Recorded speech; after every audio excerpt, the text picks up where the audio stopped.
Ibig sabihin yung 500, hindi na inaano, bibigay sa asawa. Mga ilang metro pa kaya makikita na natin yung Yamasita dyan? Ben, sa tingin mo? 3 tao bago makita. Yung masita dito. Nakaka 7 butas sa tayo eh. Hindi pa natin mahanap-hanap. Saan yun yan? Di, ayun na yung muhon oh. Dito na yung muhon eh. Andito Ayan yung oh. katabi. Ibig sabihin, yan ang ano eh. Yan ang palatandaan eh. Kaya, Andito yung banda. malapit na yun. Abangan ko kayo dito. Papakita ko sa kanila na may Bumubulusok. bumubulusok dito ng kayamanan. Kayamanan. Oo nga. Kung hindi man kayamanan ang lumabas dyan, kayabangan.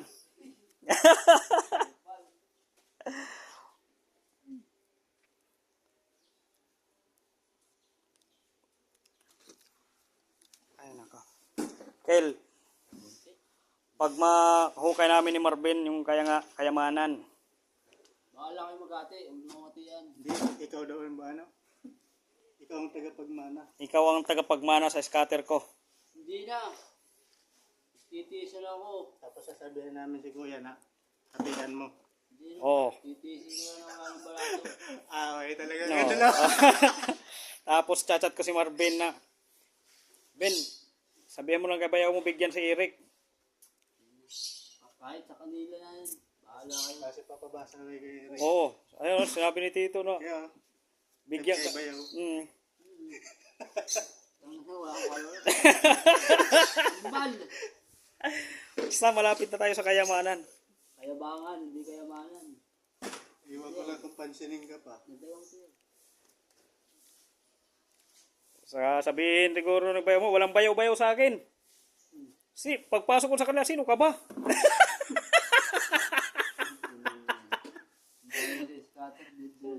Oo. Hindi na nakilala yung bayaw eh. Ba't ka dito? Sino ka ba? Okay, sakit sa dibdib, Kel. Napakasakit talaga. Tapos, mauudyo ka na yung simian. Ikaw kasi, hindi ka namimigay. Wala ko alam yung scatter na yan. Damay-damay na nangyari. May testigo pa. Ano ba si ate yung sila nakakita? Nananalo si John. Hindi sinusumpa.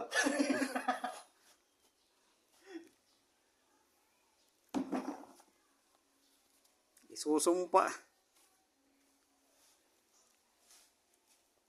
Susumpa talaga.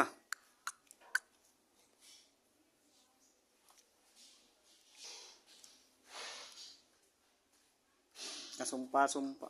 Ba't ba may mga ganun ano?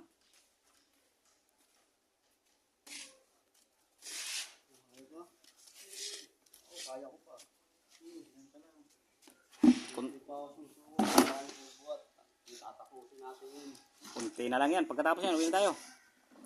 Basta makita lang natin yung ano, yung takip ng kayamanan. Okay na yun. Oo. Malapit na nga. Nakita nga namin yung ano eh, yung ano niya? Marka niya. Kasi may mga marking yan sila eh. Yan na yun, yung tawag ng Ben? Muhon. Pampito na to no? Corboring yung tawag dyan. Sa ano? DPWH. Yan yung binababad ng ilang araw. Bubutas sila sa ano. Galing. Pero iba, hindi na nagbubutas. Dadala sila ng ano, kulmaan. Pinapabuhos muna doon yung mixer. Oo, yung unang buga. Di ba? Unang buga ang pinakamaganda. Yung unang buga. Doon sila sa ano na. Yung unang buga kay tubig. Puro tubig. Yung magawa niyan. Corboring, yung ganyan. Sa DPWH. Pag hindi nila naabutan nila, nagbubuhos na walang gano'n. butas talaga sila. Malala. Paluwal na naman kami ng pera. Oh? Bakit? Abonado kayo? Charge yun? Hindi. Para pasado pa agad. Ah, Paluwal ka agad yan, 20 mil. At tayong project engineer sa ano to? Bubutasan na namin to ah. Sige sir. Anong bubut- Pabigay pala. anong bubutasin? Kalsada. Sa inyo magbubutas? Bibigay? Hindi. Kami magbibigay. Sa mga worker? Hindi sa worker. Sa TPWH? Oo. Sa project engineer. Kasi pag hindi pasado yun, papabunggal ulit yun. Oh? Papatibag yun. Palit na naman ulit. Kaya kailangan walang kagad. Kung sa susunod na lang na buhos kumuha, Hindi yan. Kasi may schedule eh.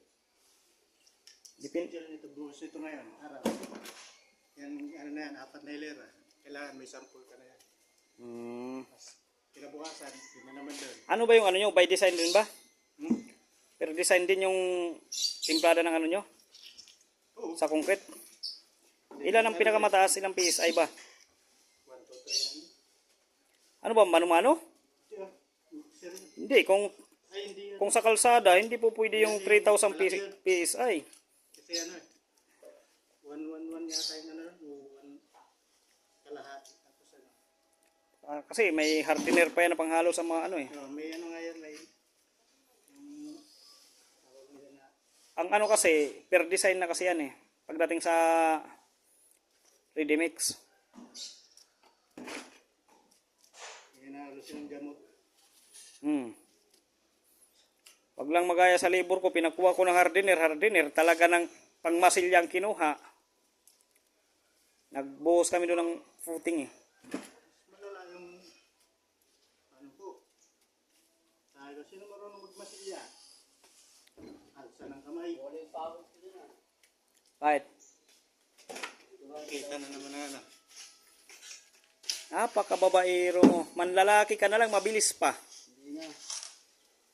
Magasto ng paglalaki. Gastos. Babae, hindi. Ikaw lang gagastos. Pwede. Diba? Turong mo sa akin, di ba? Oo, tama. Tatamaan ka talaga. Sabi mo talaga, tinamaan ng lintik. Tapos ka na sa pinagdadaanan ko, Kel. Ako naman na may pinagdadaanan ngayon. Lulukuhin ko to eh. Ilang buwan ba natapos yung paghihirap mo? Kaya ganoon ko to eh. Iiyak pa naman yung pag nalalasing. Ha? Mamaya mabalik. Ano sa sagino kayo nakaraan? Ilang buwan kaya niyang iniyakan si Yang? Kel! Bilisan mo nga pumunta ito.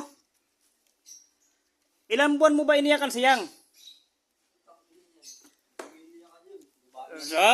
Ilang tingnan mo, namumungay na naman mata mo, iiyak ka na naman. Ilang taon na kayo naghiwalay.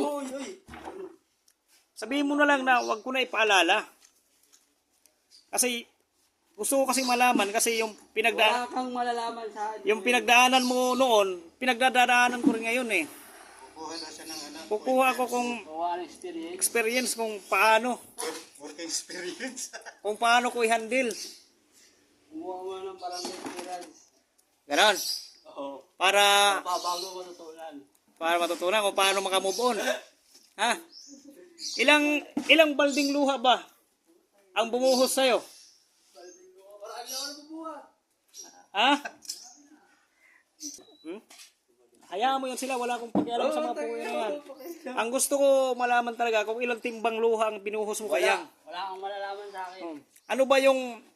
Ano bang nakukuha mong benepisyo Wala kang malalaman sa akin. sa pag-iyak mo ng 10 galong luha? No comment. Saka ilang impilates ba? Kailangan inumin. Kailangan ubusin. Nga pala, Kel, ilang impilates ba ang inubos mo? No comment. Ha? No comment. Gusto ko kasi makakuha ng ano. Nga wala kang malalaman sa akin. Gusto ko makakuha ng technique kaya para magawa ko rin. Bahala ka. Kasi Ito siya makapag-move on. sa ganitong kalagayan, nahihirapan ako eh. Bigyan mo ako ng konting advice para mapabilis yung pag-ano ko. Makalimutan ko na agad mamaya. Kila?